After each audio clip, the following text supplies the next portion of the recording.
And we would really like it to eventually, sort of the dream is eventually it will be a tool for doing non-perturbative computations in quantum field theory really quite generally.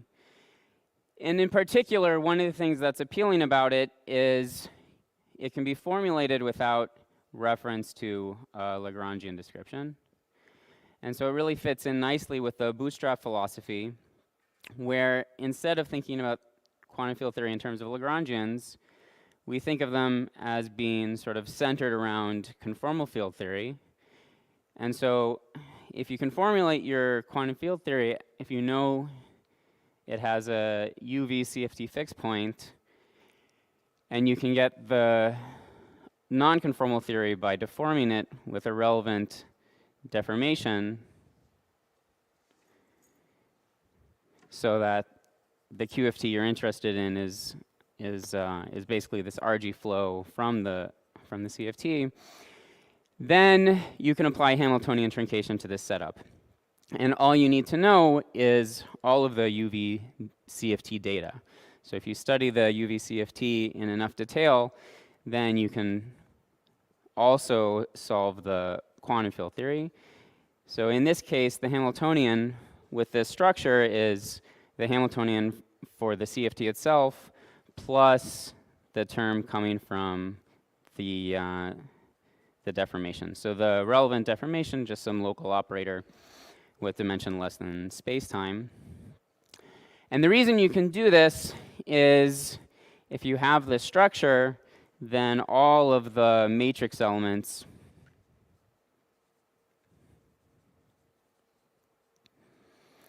of the Hamiltonian can be determined in terms of what we think of as the data of the UV CFT. And by that I mean the scaling dimensions and the OP coefficients. Right, so the idea is you evaluate this in some basis of states which are related to local operators in the UV CFT, and then you just have some gigantic matrix which you diagonalize numerically. And all of the entries of that matrix are fixed by the UV CFT. All right, so to my mind, this is one of the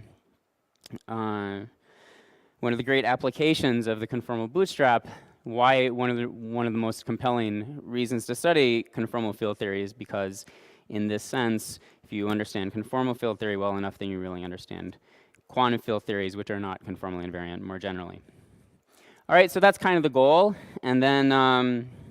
Okay, there are many challenges to reaching this goal. It's been implemented in a large class of theories, but there are many classes where we still haven't applied it yet, and so the program is to try and push this as far as we can and cover as many field theories as we can. All right, so after the sort of general motivation, I'm going to be very specific. Sort of the simplest application I think you can imagine for this is what's called Ising field theory. So I'll say what that means. So this is an example of this type of framework. It's probably the simplest one. So here the idea is that your UV CFT is probably the simplest CFT in existence, even simpler than n equals 4 super Yang-Mills. It's just the 2D critical Ising model, which can be defined as the first minimal model, or perhaps even more simply can be defined just as the theory of a free Majorana fermion. Okay? So it's a free theory. It's obviously solvable. All right, this is the UV CFT, all right? So that's the starting point. And because it's a solvable theory, we know all of the CFT data. And then we deform it by relevant interactions. And the theory has two relevant deformations.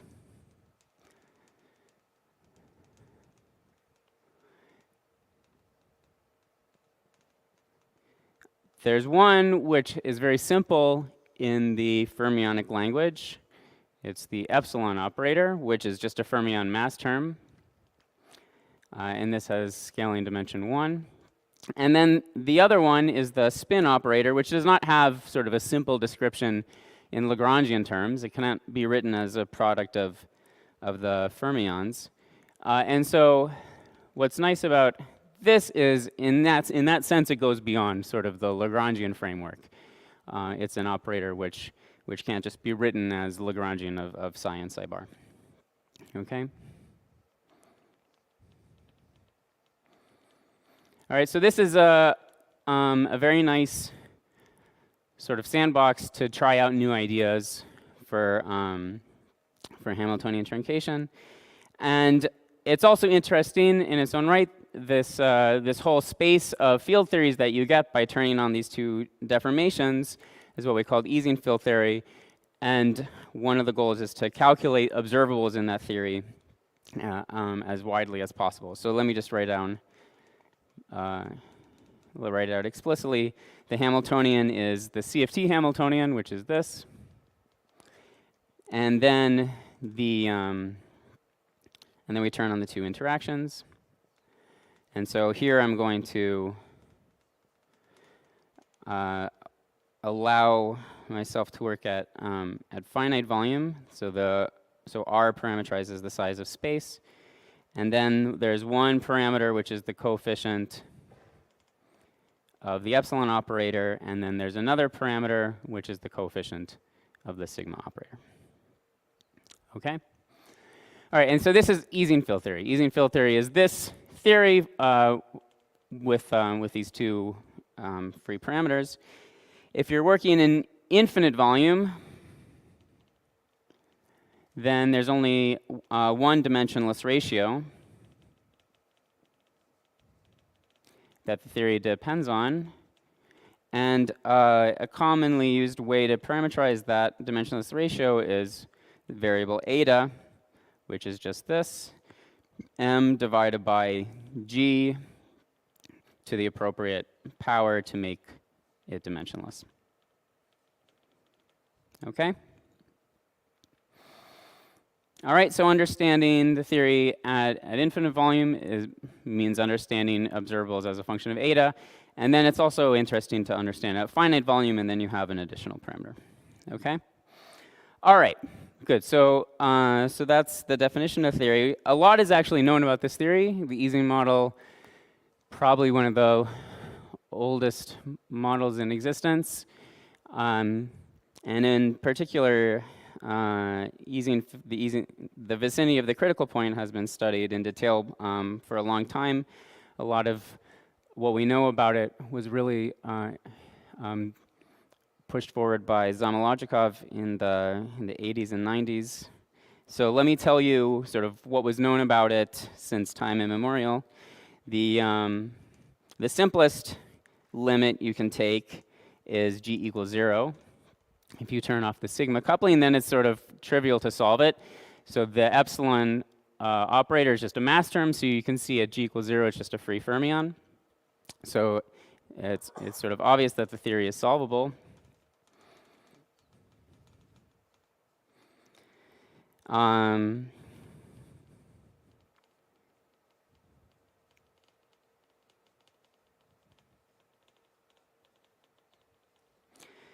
But it's not completely trivial, even in this case. So there's a distinction between whether the mass is positive or negative, because you're either on one side or the other of the critical points, or on one side or the other of a phase transition. So I'll be using conventions where negative mass refers to the low temperature phase. And this is the phase where there's spontaneous symmetry breaking. So there's a symmetry which flips the sign of sigma from sigma to minus sigma.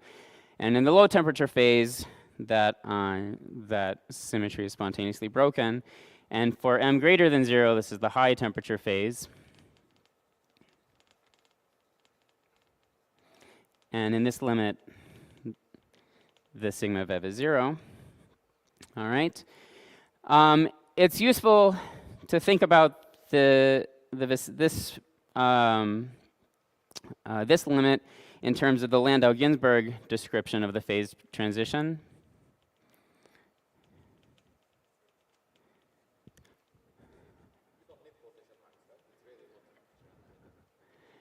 Sure. Yes. Yeah. Sure. Sure. No scare quotes. We don't need to apologize for it. Yes. So right, the Landau-Ginzburg description, just the one that you're all familiar with for spontaneous breaking of a Z2 symmetry. So the low temperature phase, you can think of it as having a potential which is a double well potential, and the high temperature phase is just a concave up potential. But this actually tells you something non-trivial about the dynamics of the theory. So in the fermionic description, in the low temperature phase, the fermions are actually solitons, which interpolate between the two different vacua. Whereas in the high temperature phase, they're just excitations of the order parameter. And one thing that this makes it sort of intuitively clear is that if you're close to this limit and you turn on a small value for g, then what happens is you slightly detune these two minima, so one is slightly higher than the other, and then that leads to confinement of the fermions, because one vacua is slightly more energetic than the other one, and so if you have a fermion anti-fermion state, that's a kink anti-kink, and it costs a lot of energy for them to be far apart from each other, because in between them you're in the wrong vacuum. All right, so around this limit, if you turn on a small g, you actually get confinement of the fermions. And that's sort of clear in the Landau-Ginzburg description. All right? Okay, so this is all stuff that's been known about Ising field theory for a long time. More recently, Zamolodchikov discovered, I mean, not that recently, it was in the 80s, but Ising model is very old. So Zamolodchikov discovered that there's another limit of the theory which is solvable, which is if you only turn on the sigma deformation, you don't turn on the epsilon deformation.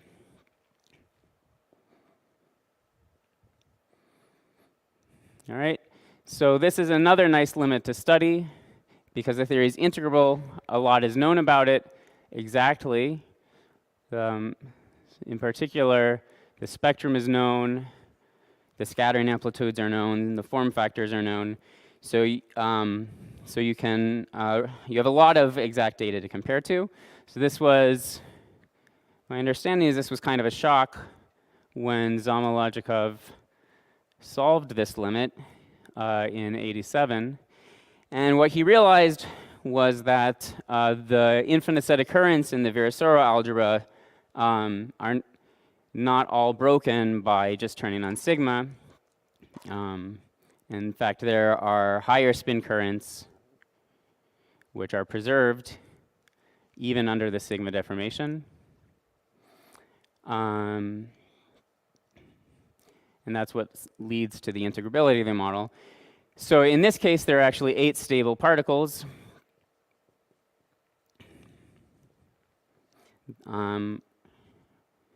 Which I'll tell you their exact masses later, but for now, I just want you to know that they're known. So the first 3 of them are below the 2-particle threshold. So M2 is 1.618 times M1, so it's below 2 M1. M3 is 1.99 M1, so it's very slightly below the 2-particle threshold. And then the other ones are above it. So when you turn on a slight component of epsilon, then the first 3 of them remain stable just kinematically because they're below the 2-particle threshold. All right, but exactly at m equals 0, all 8 of them are stable. All right, so these are the 2 limits where the theory is solvable. And the goal is to understand the rest of the space. All right, so when m is not equal to 0 and g is also not equal to 0, the theory is not integrable.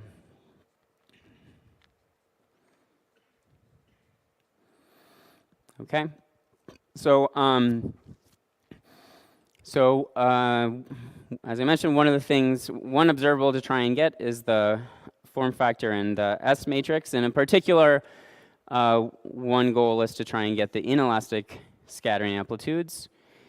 There is some recent work which I wanted to mention using the Bootstrap, using the S matrix Bootstrap. So Shi-Yin and Barak Gabai wrote a really beautiful paper in 2019 using Hamiltonian truncation combined with some S-matrix bootstrap methods to extract a lot of information about the elastic S-matrix. And then more recently, there was a paper using the S-matrix bootstrap, really a version of it which is sort of enhancement of it that takes into account not just scattering amplitudes but also form factors and spectral densities, studying constraints on the S-matrix and form factors of the theory. All right, so both of these works gave us some more information about the amplitudes of the theory, but I think the inelastic amplitudes still far from these two solvable limits. Not much is known about them. All right.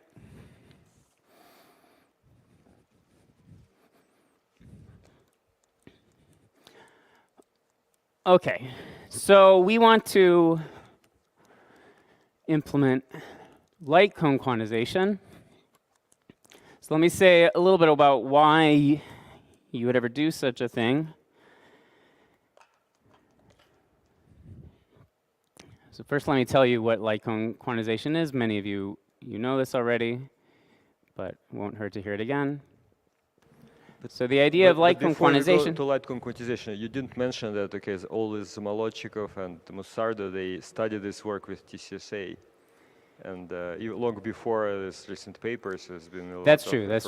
I was biased towards more recent work, but you're right. There was a long series of papers by Musardo, Zamolodchikov, Fonseca, and I'll be using those results as well, studying not only the integrable limits, but using TCA to study Ising field theory. So they also computed the mass spectrum for pretty much the entire parameter space, and they spent a lot of time understanding the free energy of the theory to very high accuracy, again, for every point in parameter space. That's right. Good. Right. Okay. So what is light cone quantization? So the idea is normally when we quantize a theory, we quantize on constant space-like surfaces.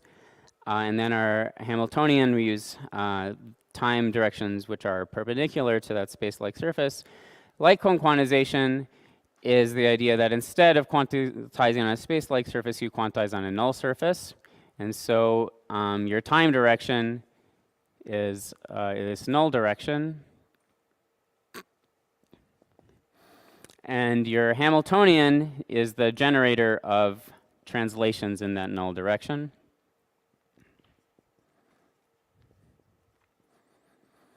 All right, so in pictures,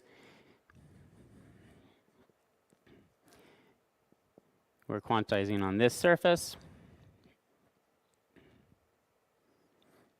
And then our time is x plus, which moves us along another null direction.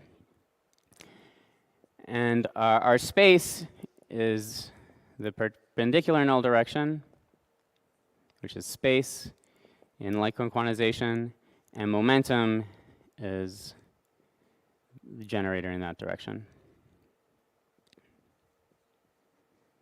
I'm not sure it's going to be important, but actually you wrote x plus equals t plus x, but you drew on the picture in the opposite direction.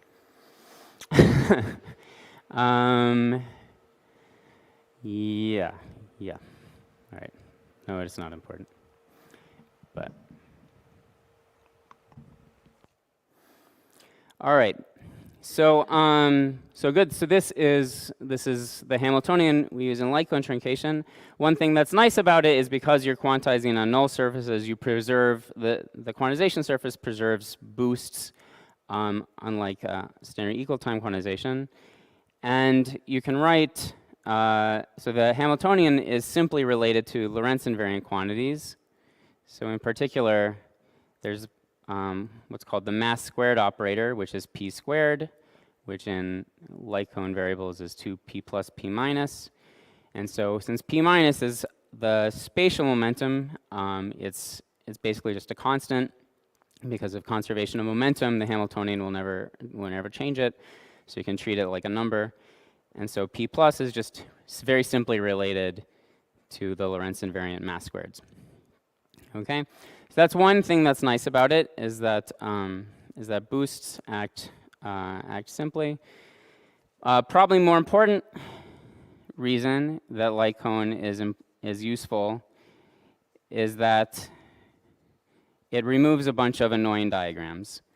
So in particular, it removes vacuum bubbles.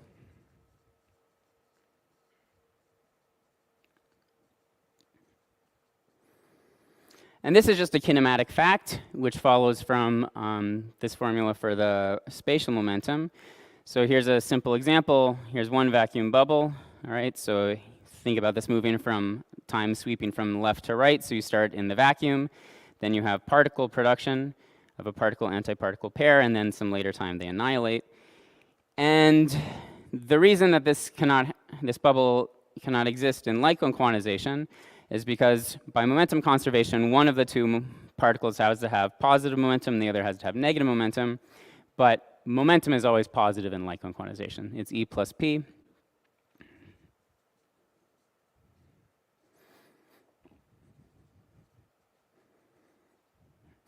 So this is kinematically forbidden.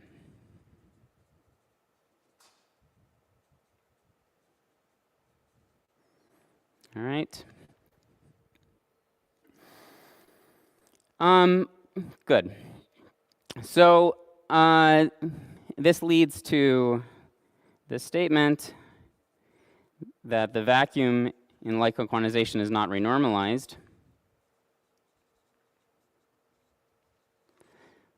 So we say the interacting vacuum is just the free vacuum, which is sort of a blessing and a curse. So it's a blessing because this gets rid of a lot of effects which cause trouble in Hamiltonian truncation, but it's a curse because the vacuum actually knows a lot about the theory. The vacuum structure accounts for things like spontaneous symmetry breaking, and so if that can't show up in the vacuum anymore, it has to show up somewhere else, and it can often be subtle to understand where it shows up.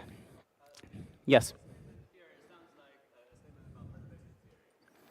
What does it mean, non-perturbatively? Non-perturbatively, it means that the vacuum is the only state with p minus equals 0.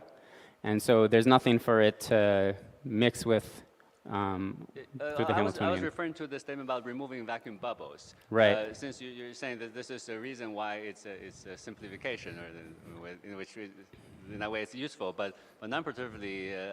Yes, that's true. This is sort of a way to see it in perturbation theory, but the statement non-perturbably is that the vacuum. All right, so this is what I was trying to say. The vacuum is the only state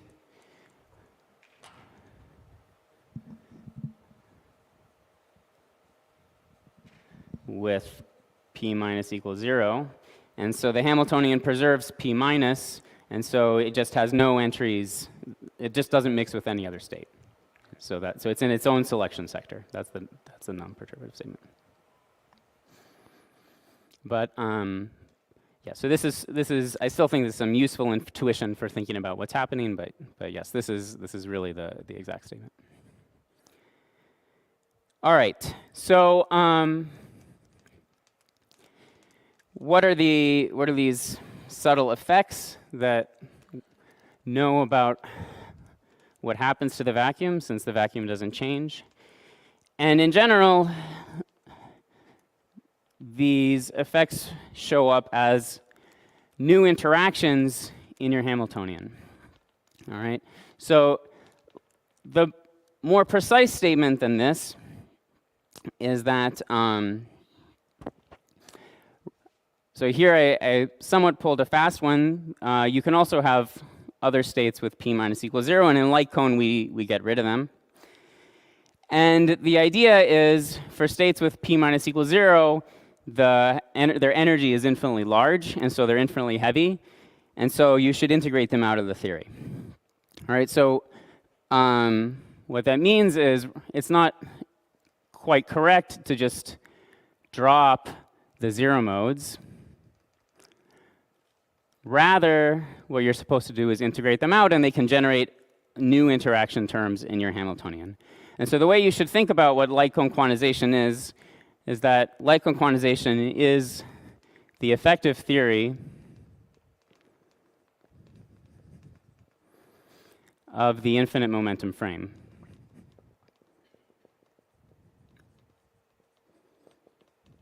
All right? So we're going to use this. This is not just a philosophy. We're going to use this in a very practical way to figure out what the effective Hamiltonian is. But if you only take two things from this talk, this is one of the slogans that I want to convey, that this is really what light cone quantization is. Okay? Could you clarify what are these p minus equals 0, 0 modes? Because you said just before that vacuum is the only state with p 0 minus equals 0. Right. Let me do a simple example, and then I'll answer your question again if this doesn't. So here's sort of the simplest example where you can really see this going on. It's a pretty familiar example, which is the free massive fermion in light cone. So here, the Lagrangian in light cone variables is psi d plus psi bar d minus psi plus m psi bar psi. And by the equation of motion, so first of all, you can see since time is, so dt is equal to d dx plus, d minus is d dx minus. So psi bar has no time derivative acting on it, so it's a non-dynamical field. And so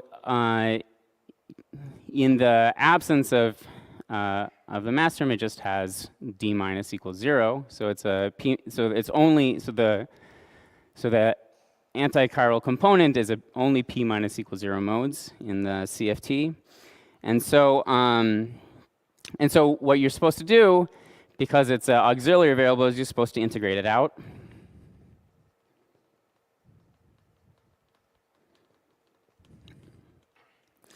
And you can do that really easily in this case, because it's a purely Lagrangian theory, which is quadratic. You can just solve its equations of motion. You can eliminate it in terms of the chiral mode, and then you substitute that back in, and what you get is that the Lagrangian is equal to psi d plus psi plus m squared psi 1 over d minus psi. All right, and this is sort of an easier example to see what's going on, because in the CFT limit, the chiral modes and the anti-chiral modes, right, so the point is, in the free theory, d squared is equal to, p squared is equal to 0, so p plus p minus is equal to 0, so modes have either p plus equals 0 or p minus equals 0. And the free fermion makes that sort of more transparent, because the p minus equals 0 modes are psi bar, and the p plus equals 0 modes are psi. All right, and so they're broken up into different field components, and so integrating them out is easy. And here you can really just do it using the equations of motion. So this is, in light cone quantization, this is what everyone does. It's sort of the first thing you would do if you just stared at this Lagrangian and followed standard quantization procedure. But more generally, it's always the case that you have these anti-chiral modes which you have to integrate out, and you have to include the effective interactions that they generate. Okay? So the problem we want to address is what happens if we add sigma. What effective interactions do we generate? And do we generate effective interactions? And the answer is yes. In fact, it's not very hard to see that you have to generate effective interactions. If you do just the most naive thing, and you take p plus is equal to, if you sort of pretend you don't need to do any of this stuff with generating effective interactions, you would naively say, well, the Hamiltonian is just the term I added. If you do this, then you get negative energy states in light cone.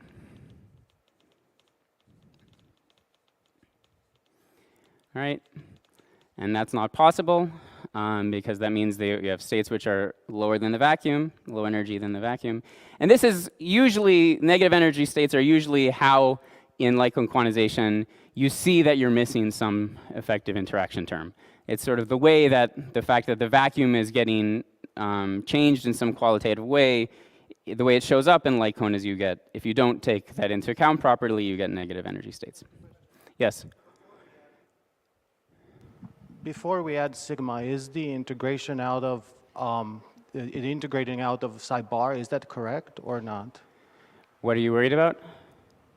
Well, I don't know. For m bigger than 0, something happens. For m smaller than 0, something else happens. This Lagrangian is invariant under m goes to minus m. If it's yeah, very good. If it's literally just this, then it's right.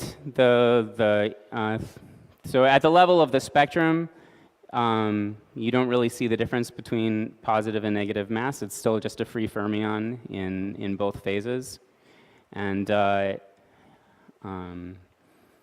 so you do get the right answer in this case.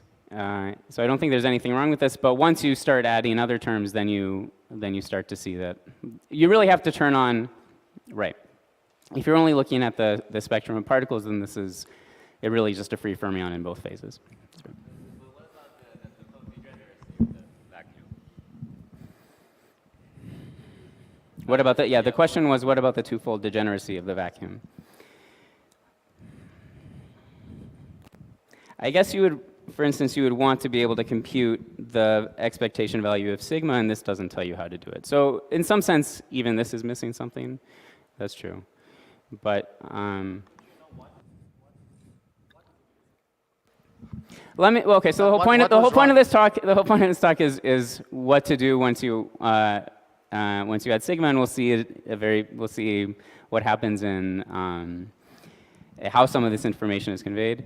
So I won't totally answer your question, but I think I'll give you a more complete picture to address this type of question. All right. So so how can we go about integrating out the high energy modes? So I'm going to give you two methods for doing this, for deriving the effective Hamiltonian. And the first one is going to be much more physically transparent and intuitive. It's going to kind of lead us directly to a nice form for the right answer. But I'm not going to be able to justify every step, so there'll be some conceptual leaps. And then the second method is going to be really very concrete. Everything will be more well-defined, but it'll be a numeric method, and it's going to be less transparent what the answer is, and then we'll numerically check that the two give the same answer. So let me give you a spoiler. What we're going to find for the effective interaction, for the effective Hamiltonian, when you turn on both epsilon and sigma, so P plus effective, in this case, so it depends on whether m is negative or positive. So if m is negative, so less than or equal to 0 inclusive, it's 1 over 2 pi integral dx minus. There's the term we have right here from the mass, 1 over 2I d minus psi. And then there's a new term, which looks like this. It's proportional to the vev of sigma times sigma of x, sigma of infinity. And this is what you get. And then there's a different answer for the high temperature phase, which is we don't know. Okay. So this is still an open question. Okay. So all right, let me show you how to. I know. Yes, indeed. This is supposed to be the simpler case, but I'll say some words. Hopefully, I'll have time to say some words at the end about what might be going on, why it might actually be involve an extra piece of data versus the low temperature phase. All right. So here's the slick argument for why that is the effective Hamiltonian. So let me show you. Here's one way to derive effective, so deriving P plus effective. Here's one way to derive the effective Hamiltonian. So remember, the idea is we want to integrate out heavy modes. Since we're effective field theorists. And what we mean by heavy versus light. So light means anything that goes like 1 over momentum at large momentum. We'll call this light. And heavy is everything else. Okay? And sort of the kinematic reasoning behind this is that if you write P plus, it's E minus Px. This is in standard equal time energy and spatial momentum. And so you have a particle with mass m. This is m squared plus px squared minus px. And if you take the limit of large momentum, then depending on whether you're moving to the left or moving to the right, you get two different scalings. So if px is positive, then the energy is large, whereas if p squared is negative, then the energy scale is like 1 over p. All right, and so these guys, px is positive, so they're moving to the right. So the idea is the right movers are getting heavy, and you're integrating them out. And in light cone, you only keep the left movers. All right, and so this is another sort of way of saying one of the advantages of light cone quantization is it's an effective theory, so it's a reduction in the number of degrees of freedom. You get to work with a smaller number of degrees of freedom, just the left movers. And in some ways, it's sort of surprising that you can get away with such a large reduction in the Hilbert space, but it's essentially because of this kinematic fact. You're working with the low energy degrees of freedom in some momentum frame. All right, so what's the method for deriving the effective Hamiltonian? So method number 1, which is a little sloppier, but gives a nice intuitive derivation of that effective Hamiltonian, is we'll use the unitary evolution operator in some limit. So this is the unitary evolution operator.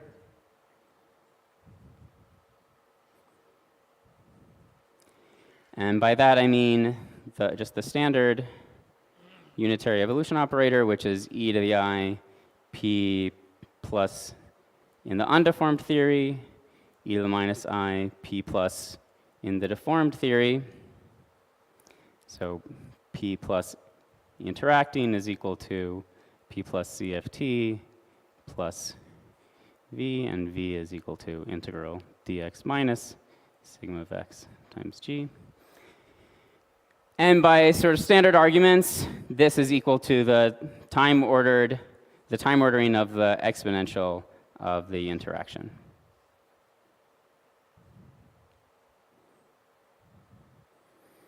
Okay? All right. And we want to use this in a particular limit. So first, we want to use it at infinite momentum. P goes to infinity. And we also want to take a particular limit for x plus.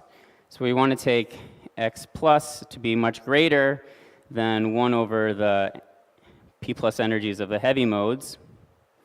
And we want to take it to be much lighter than 1 over p plus of the light modes. All right. And recall, these light modes are like m squared over p, and the heavy modes are everything else. And the idea behind this limit is that if you think about inserting a complete set of states here, then because of this exponential factor, each state gets a phase factor, e to the I p plus x plus.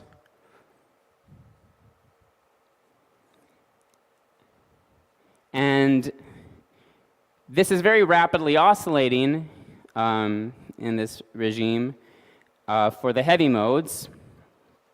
And so if you imagine doing some type of averaging, this projects out the heavy modes, the heavy eigenvalues. But the light eigenvalues, this factor is approximately 1, so averaging just doesn't touch them.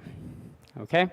So that's essentially why this gives you the effective Hamiltonian with the heavy modes integrated out. And now the way you can compute it is, so we're going to compute it in a basis of states created by local operators in the CFT. So we're going to use matrix elements of P plus effective between states of the form. So we'll have a in state, which is just a Fourier transform of a CFT operator acting on the vacuum, and the same thing for the out state.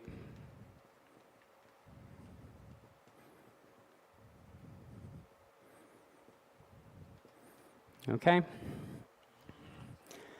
And if you evaluate these matrix elements, all right, so this we said P plus effective is D plus ID plus U of X plus in this limit. And just expanding everything out, this is integral dx dz for these two Fourier transforms, dy, so d plus u, this brings down a factor of v u of x plus. So you get integral on of x, g sigma of y, let me write it in order. The time ordering product from the unitary evolution operator, e to the minus I g, integral up to x plus, d squared x sigma of x, o out of z. Okay? Yes, for now I'm setting, that's right. Yeah, I'm just trying to derive this term. Thank you. So, okay, so now it's going to be make some arguments for what parts of this term dominate in the limit that p goes to infinity. So first of all, at p goes to infinity, the dominant contributions here come from when from regions of the integration where O in of x, sigma of y, and O out of z So all approach each other. What is P here? Is because there's no P in the equation. So P here is these, it shows up, oh, I forgot to write it here, thank you. E to the I, P dot x minus z. Yes, I forgot to write it there. So the states themselves depend on P. They're Fourier transforms of local operators acting on the vacuum. But this matrix element should agree between full theory and effective theory for any P, not just for P going to infinity. Right, but it's only the simple form at large P. So at small p, it's something very complicated. Right? So the idea is we're in the large momentum limit, you have the separation between, you have these modes which are becoming light, and we're going to try and integrate everything else out. If p is not large, then there's, the whole question is about what happens for the effective theory in the infinite momentum frame for the modes that scale like 1 over p. Right, so that's what we're trying to understand. But eventually, in your theory, there are going to be modes which have p equal 1, say. And we're integrating them out. That's right. So this is Well, but in the end, there are going to be some modes having finite momentum. right, and they're heavy modes. So we're not gonna the effective theory won't describe them. It'll describe the modes with p plus momentum, like 1 over p. So right, so it'll describe the left movers. Because in the end, the Hamiltonian is going to be in some Hilbert space, and that Hilbert space there's going to be some particles of a certain momentum, which is going to be finite. So, or not. In the final answer, there's going to be final Hilbert space. There's going to be particles of finite momentum.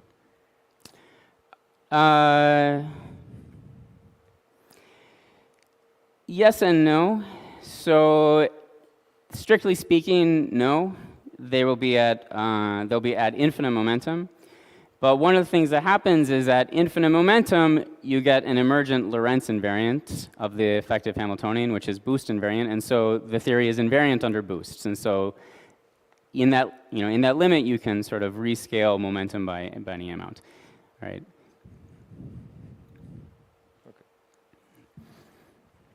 All right.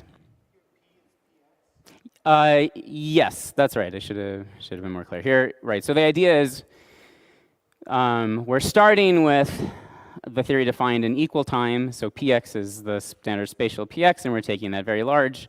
In the limit that px is large, then that's the light cone limit, and then we're trying to understand what happens there. And then so we're sort of using equal time as the starting point to derive the effective theory for the light cone. Okay. Good. All right. So this is what I was saying. This is dominated by the limit where they all approach each other. All right. And this is because in that limit there are singularities, OP singularities between these operators. And the reason those dominate is at large px you can imagine rescaling x and z to 1 over p, it's x over p and z over p, and those singularities become enhancements, all right? And they'll be larger than other. Those would be they'll be enhanced by factors of p over other regions, all right? So then once these guys are all close to each other, we can imagine putting a ball around them, inserting a complete set of states.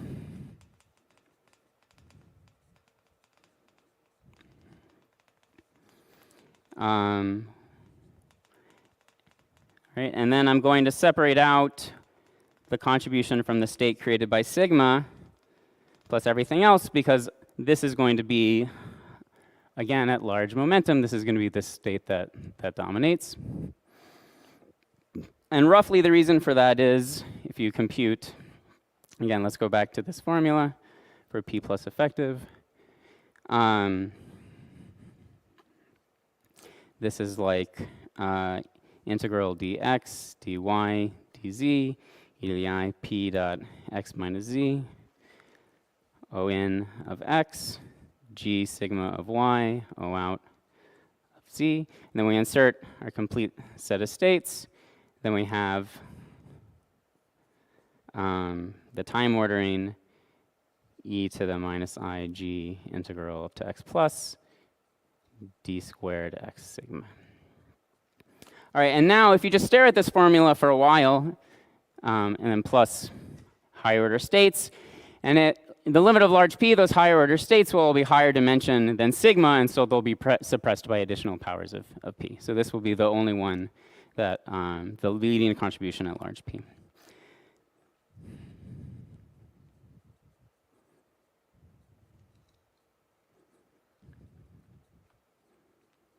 Okay. All right, and then you sort of stare at this formula for long enough, you'll see that this and this are the same thing. Okay, so why is that? So let's focus on this last term. This last term is sigma t e to the minus I g integral up to x plus d squared x sigma of x. And now we take x plus to be infinity, since we're looking at this limit where it's, where did I write it? Where it's large compared to the inverse energy of the heavy states. And then this is just So sigma, the state, is just the state created by sigma. And this is just the path integral representation of the expectation value of sigma. And that's where it comes from. All right, and then the second piece, if you stare at this for a while, you'll see that that's this. So here we have g sigma of y integrated over y. And then this state is the state created by sigma of infinity acting on the vacuum. All right, and then that's how you get this.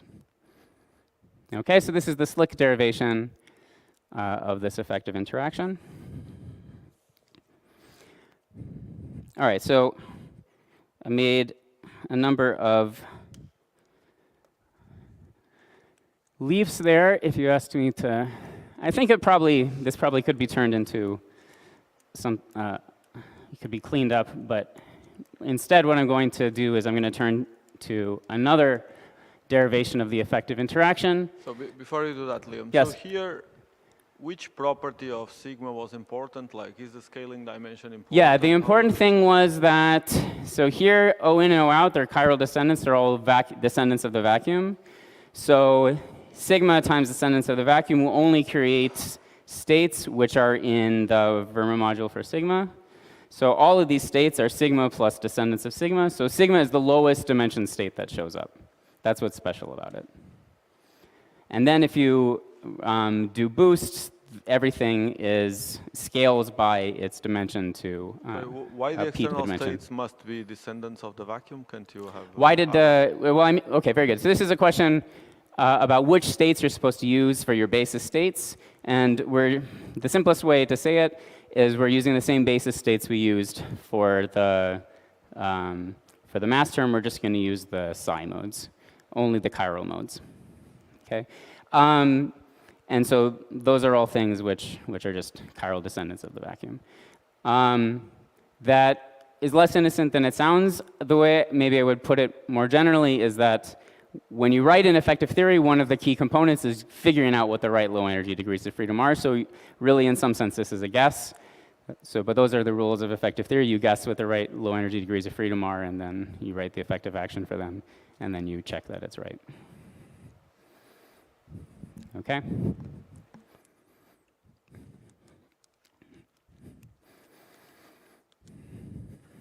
All right. So I'll try and speed up a bit for the second method, but I want to show you because it's a sharp tool, and it was actually a really invaluable tool for us when we were studying this, and we were confused about what the heck was going on. So here's another derivation of effective Hamiltonians. This is one has the advantage that you really can just, everything is concrete. You really can just sort of follow the rules, and you'll get the right answer. And here the idea is.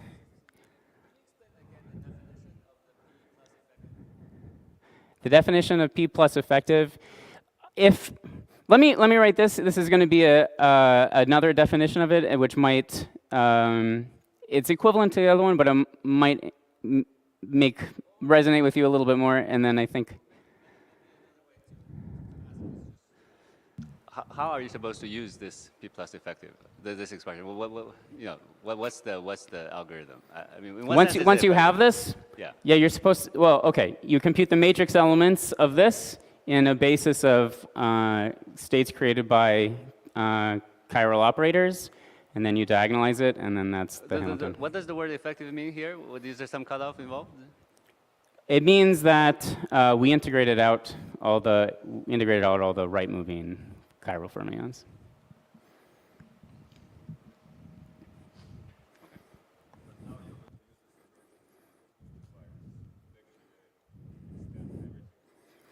Yeah. If this doesn't help, then maybe we can revisit it. But I'm just a little confused about the need for this derivation. Usually, what's wrong with just writing this P plus as an integral of the stress and tensor and try to express that in terms of integrated local in terms of. Well, I think what you're referring to is if you just write P plus is this. So the stress tensor is just sigma. So that would be this, and that's just wrong in light cone. Wait, but when you say it's wrong, what is the part of the usual logic that fails? The part is that in light cone quantization, we don't use all of the degrees of freedom of the original equal time theory, right? We only include, right, we got rid of the psi bars. We just include the psis. Well, but usually when we speak of local operator, it's an intrinsically defined thing. It doesn't rely on what you call the fundamental field and what you integrate out or not. I mean, the local operators are well defined. Yeah, let's, if you permit me, let's talk about it afterwards. I want to make sure I get to the rest of the results. But yeah. Okay, let me give you a second definition. So here, this is what we actually used for most of the time we were working on the project. This was a way to try and get quickly to the answer. But what we used, because it's just much, there are fewer questions about how to actually define it, we use this method for the effective Hamiltonian in terms of the shear complement, using a method introduced by Slava and Lorenzo in 2014.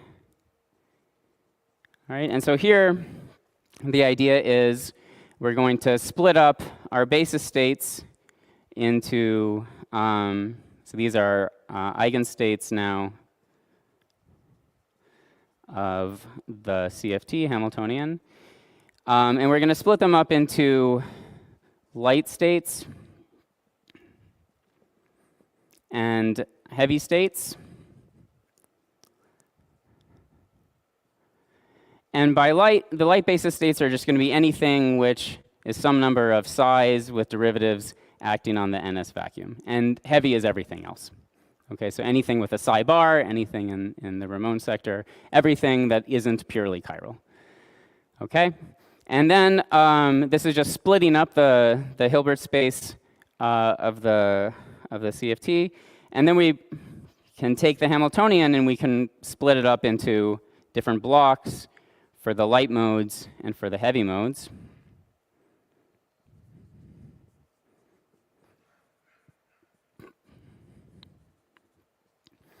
Okay, so these are for, the top is for the light and the bottom is for the heavy. All right, and then the way and then here, again, this is defined in terms of equal time. So P plus means you take the equal time Hamiltonian plus V minus Px divided by root 2. And evaluated, for instance, in TCSA or TFF-SA. And then the way this method works is you take any eigenvalue, eigenvector of P plus the full P plus. So P plus psi is equal to energy times psi. And you split that up into its light components plus its heavy components.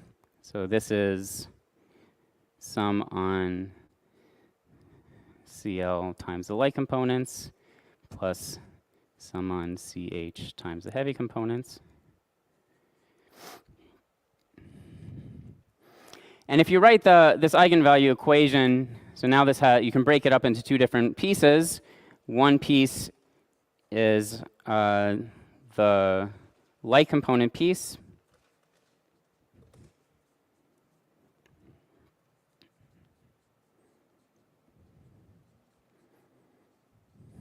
And one piece is the heavy component piece.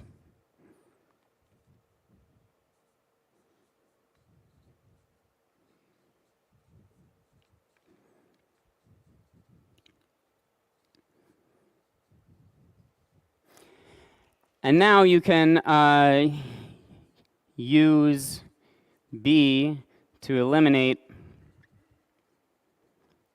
the heavy components in terms of the light components.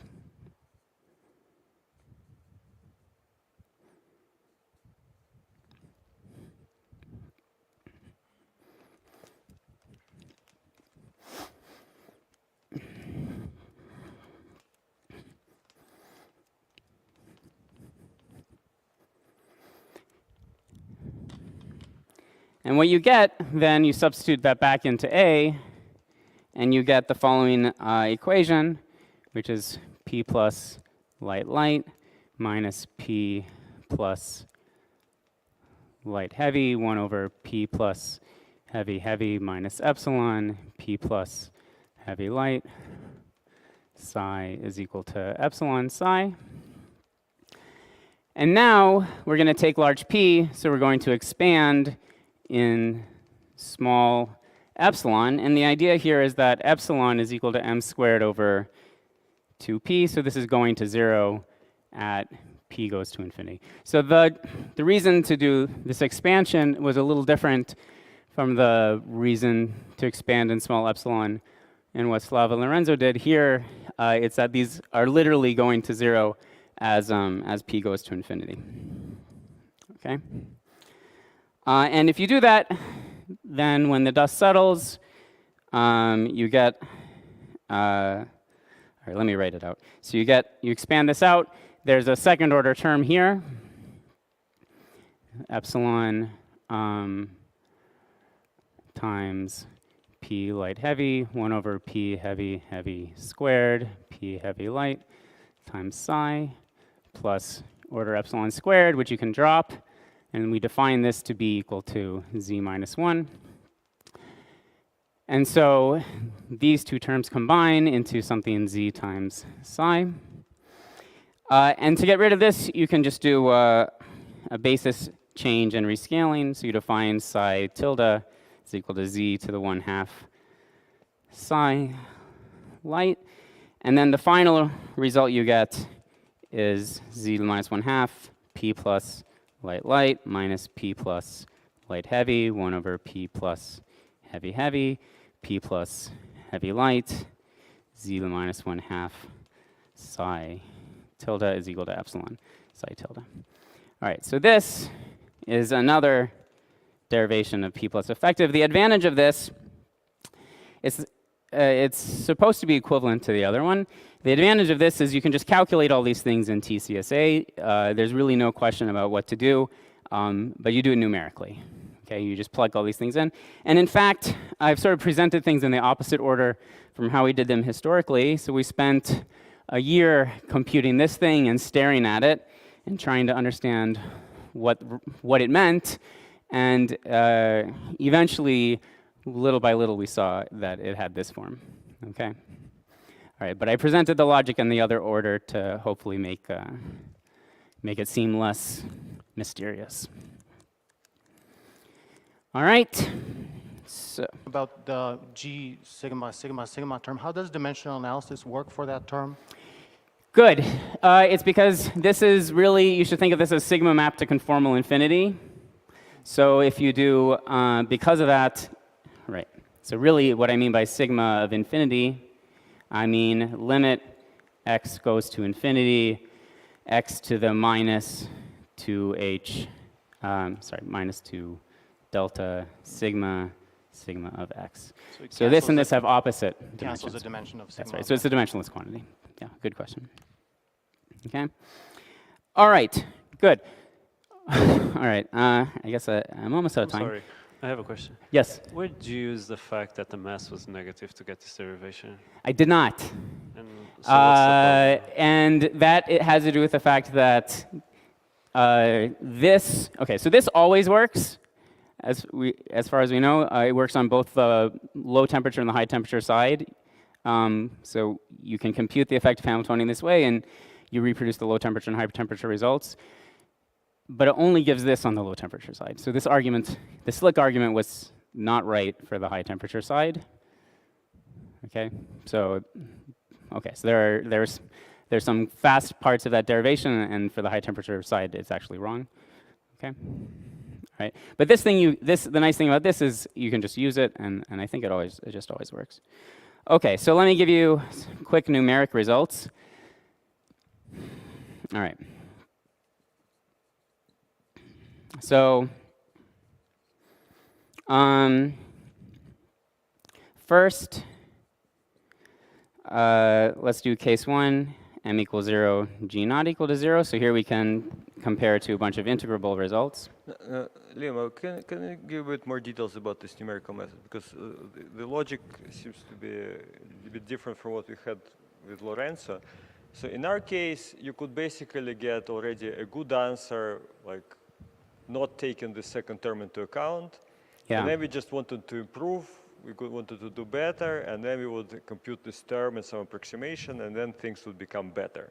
Yeah. So in your case, what do you get if you just if you don't include the second term? And Yes. so yeah, and then the second term, is it a small term in any sense, or is it the one term? So how do you meant like the second term in the parentheses, like PLL minus? This one. Yeah, this one. Yeah. Ah, So- very good. So how do things work out? So for the chiral modes, this is 0. This is simply 0. It's just simply 0. Because in the CFT, so we're talking about the chiral basis states, and so so those are the states literally with p plus equals 0. Okay. So this is, in fact, the chiral basis states are defined in some sense by this is equal to 0. So that was, And yeah. the second term gives you in particular that The second term is what squared, gives you m that. squared, Exactly. And this second correction, it just comes out somehow magic. Where does this come from in this? Where second does which alteration? term come from? Like the term proportional to g average value of sigma. Where does this come out from? All right, so yeah, it's a great question. At strong coupling, it's really hard to sort of interpret anything about this. It's something that your computer's hard drive is doing for you. But at small coupling, you can understand where it comes from. So imagine expanding this at small coupling. Then what you see is there's a piece here, which is g times sigma. Then 1 over p plus is the energy of the state. The leading state is sigma, which is so this is the dimension of sigma, and then there's another g sigma here. And so, all right, so this is integral dx sigma x, integral dy sigma of y. And then at this order, okay, so now you can kind of see there are two sigmas here. Then if you work at large momentum, you actually can just directly see, so now you're doing some integrals of some 4-point function with 2 sigmas and a bunch of chiral external states. You can see that at large momentum, what happens is that actually this argument, that the external operators get very close to one of them, and you can take the other operator to infinity. It's just kind of manifest at this order. And then the way you get g sigma here, at second order, what happens is there's a sum over non-chiral states, and that's exactly the same formula as the second order formula for the vacuum energy in chiral perturbation theory. Okay, and sigma is equal to d dg of E, and at second order, so E is equal to 1/2 g squared sigma plus dot dot dot. So that's how all these terms come. That's how all of these show up in perturbation theory. Okay. All right. Yeah, you're officially out of time, so we won't ask you any questions for the next. Yeah. Well, we started 3 minutes late, so can I go to 10:48? Yeah, but the recording may have started before it. No, we don't know. All right. You're right. Sorry, All right. it's different time. I think I have at least 5 minutes left. Okay. So let me summarize quickly. Okay. So you can just check in this limit. You can compute everything here. So sigma is known as a function of g r to the 8/15 from work by Klassen and Meltzer in I believe in the 90s. So you can just compute everything here. You can evaluate sigma. All right, I did actually want to give you, I did want to give you an example. So you really can compute matrix elements of this of this expression exactly. So here's the simplest one. Let's choose a basis state, which is t, which is just integral dx elei p dot x, t minus minus of x acting on the vacuum. And you can compute t sigma of x, integral dx, sigma of infinity, t. All right, this is just a 4-point function, and it's really more like a 2-point function because t's have recursion relations. And you can just compute this, and what you get is 1 over 2p times 2 pi times 45 over 16. All right, the number isn't super important. I just want to emphasize that matrix elements of this thing can be computed exactly. Okay, so we know what this VEV is. We know what these matrix elements are. We can compute this thing numerically, and you can just check that they are the same on the low temperature side. Okay, all right. Now let me tell you, in the remaining 3 minutes, the more accurate checks. So the real test is, do you actually get the right answer for physical observables? So what about the spectrum? So let's look at it at r goes to infinity, at infinite volume. So we're going to use light cone quantization truncation. And we're going to keep all chiral ops up to delta max equals 26. So that's 117 states. Okay. And the lowest, all right, so what you do is you just take the lowest eigenvalue of these matrix elements, you multiply by g times sigma. So sigma is known exactly from integrability, 0.179888586, g to the 1/15th. And what you get from the effective Hamiltonian numeric result is that the lowest eigenvalue is mass, it gives you the mass squared, and the mass is 1.65298 g to the 8/15ths, where this funny power is all coming from the sigma VEV, so sort of all the non-perturbative part is dependence on g is there. And the exact result from integrability is that m1 is equal to 1.65288 g to 8/15ths. You can also compare mass ratios. So you can do m2 over m1. And what we get is 1.61822 versus the exact result is 2 cosine pi over 5, which is equal to 1.61803. And I won't show you m3 over m1, because next I want to show you the one particle form factors. So these are the overlaps. These are contributions to the C function. So they're literally just t minus minus overlapped with the eigenstate squared. So they're really easy to compute. In fact, t minus minus is a basis state, so this is almost trivial to compute.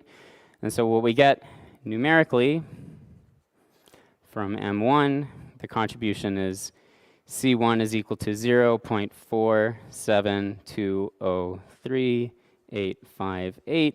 And the exact result from integrability is C1 is equal to 0.472038828.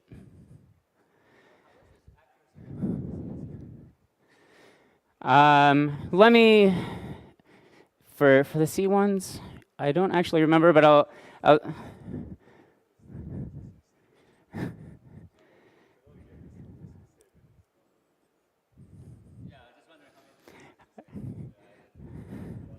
I don't know off the top of my head what you can get from TCSA.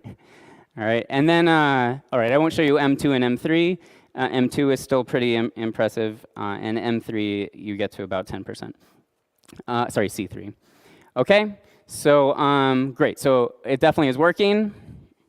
And then the last thing I wanted to show you was if we take, okay, here, so we do m less than 0 and g not equal to 0. So now we have a function of eta. Let me remind you, eta was equal to m over g over 2 pi to the 8/15.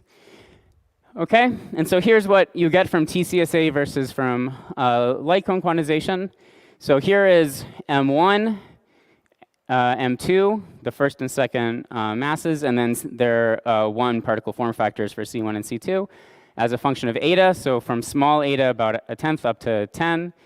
And then, so let's look at this plot. I tried to do my best to draw it.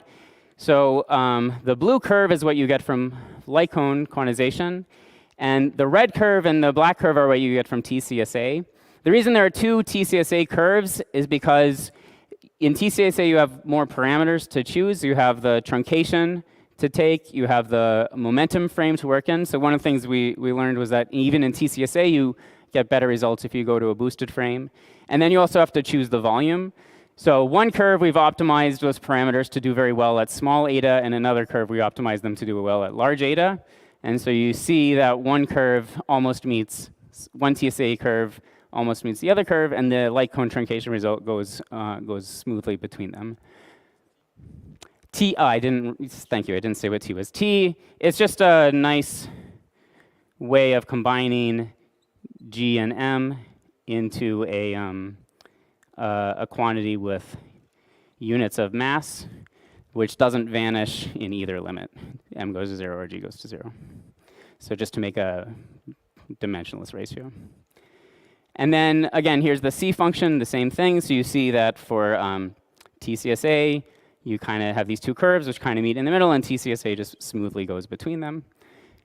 And the number, again, this is delta max equals 26, so this was 117 states for light cone, whereas for TCSA, we're always using more than 10,000 states to get these curves.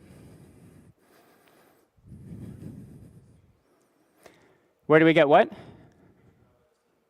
Where do we get the expectation value of sigma from? Oh, thank you for asking. Yeah, so that actually goes back to Slava's comment at the beginning. So sigma, yes, in fact, we use this sigma as function of eta is known.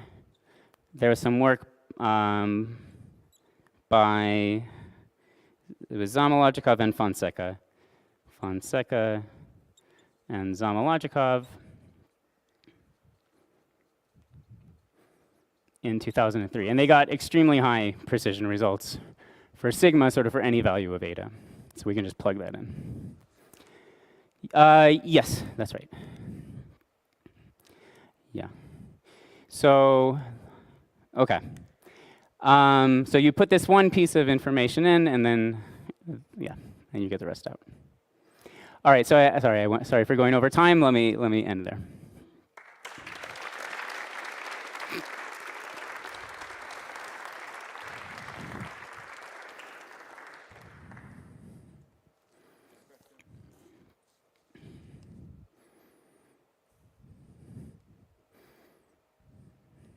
Can you comment on the Lorentz symmetry enhancement that you mentioned? Sure. Yeah, it's sort of a consequence of the fact that, okay, very good. This is one of the criteria that you want the basis you use for P effective to satisfy. So you know that the eigenvalues, you know, P plus the light eigenvalues, just kinematically, they have to go like m squared over p. All right, this is just a fact of Lorentz invariance. So if you really get the right eigenvalues, then at large p, the p plus eigenvalues will scale like 1 over p. What you want to do is you want to choose a nice basis where the individual matrix elements also scale this way, not just the eigenvalues, but the matrix elements. If you have matrix elements which do not scale like this, that means it's not that you'll get the wrong answer, you chose a basis which is too large. You're still including some heavy states, all right? Because if you diagonalize it, if you have some matrix elements which don't scale like this, then that means some of the eigenvalues will not scale like this. So some number of them will, and some number of them won't. So if you find that you have matrix elements which do not all scale like this, then you want to keep working with your basis and removing, that means you still have to find the subspace of states, which is just the low energy states and not anything else. And in that limit, if you have P plus effective matrix element by matrix element goes like 1 over P, then now you have a manifest boost invariance, because this is how P plus scales in a Lorentz invariant theory. Yeah, You mentioned at the beginning that you can extract inelastic S matrix elements. Can you describe the results on that? No, I did not. Sorry. No, we haven't done that. I said that was one of the goals. Okay. What That's about just the elastic 2 to 2 S matrix elements, the scattering phase? Yeah, I mean we haven't done it, but I think we could. But you expect to be able to get it to high accuracy, similar to these spectrum results? I don't know. Yeah, until you do it, I don't know. But of course that's the hope. Is that another more basic thing is just I guess I was asking earlier about the sense in which this is effective. I guess you're saying that here when you write sigma x inside P plus effective, that's not the original sigma x. That's the sigma x as an operator restricted to a subspace of the Hilbert space. Yeah, that's right. This is only supposed to be used on the subspace of chiral modes. That's right. So usually in effective field theory, we just write down all the possible terms we can write down, and then we Right. fix the coefficients. So how could we have anticipated this term, or what Yes. other terms could we have written Fantastic down? question. Absolutely, yes. What you would really like, ideally, is to just not. So here we derived it. What you'd really like is to just have some set of rules for what the allowed effective interactions are. That's a great question, and I don't know the answer, but I think actually your question about how this scales. Just under dimension analysis is something of a hint, right? The fact that, so you're constrained, so first of all, you want something which scales like 1 over P. That comes from the fact that you have this dx integral, so when you rescale x to x over P, that's where the 1 over P comes from. This is nice because it's manifestly Lorentz invariant, it has the right units. So, okay, it satisfies some consistency checks in a little bit of a non-trivial way. Now, I don't know how to argue that you never get something like, something more complicated like this with some other set of operators. So it would be great to have an argument like that, but. And another question, do you know what this term would be in DLCQ? It's this, There's no infinity there. right. So for sigma, the DLCQ basis is not part of the low energy basis. So it turns out that for so what DLCQ does is, since you compactify the x minus direction, you really just have some discrete set of momenta. And what we found using this is if you have DLCQ states as your external states, then any finite linear combination of DLCQ states, their momenta do not scale like 1 over P at large P. What's special about these states, which are created by CFT operators, they're kind of smooth functions of P. So if you take linear combinations of DLCQ states, which are sort of, instead of being at just a single value of momentum, but you take linear combinations which are kind of convolved with a smooth function of P, then you can just use this, but then it's kind of the same at infinite P as using local operators.